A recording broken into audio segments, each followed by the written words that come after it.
Welcome to the Phone Transformer. In today's video, we'll show you how to remove sound from a video on Android phone. Let's get started. Step 1. Start by opening the Gallery app on your Android phone. You'll usually find it on your home screen. Just look for the app with your photos and videos. Step 2.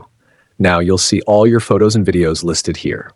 Scroll through your collection and tap on the specific video you want to remove the sound from. Step 3.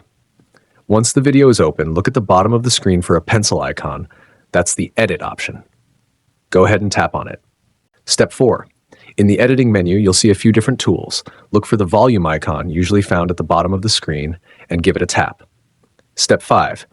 Here's the key step. Use your finger to drag the volume slider all the way down to 0.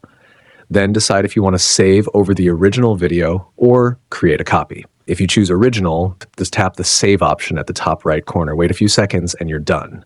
To check, play the video. No more sound. Thanks for watching and please subscribe to the channel.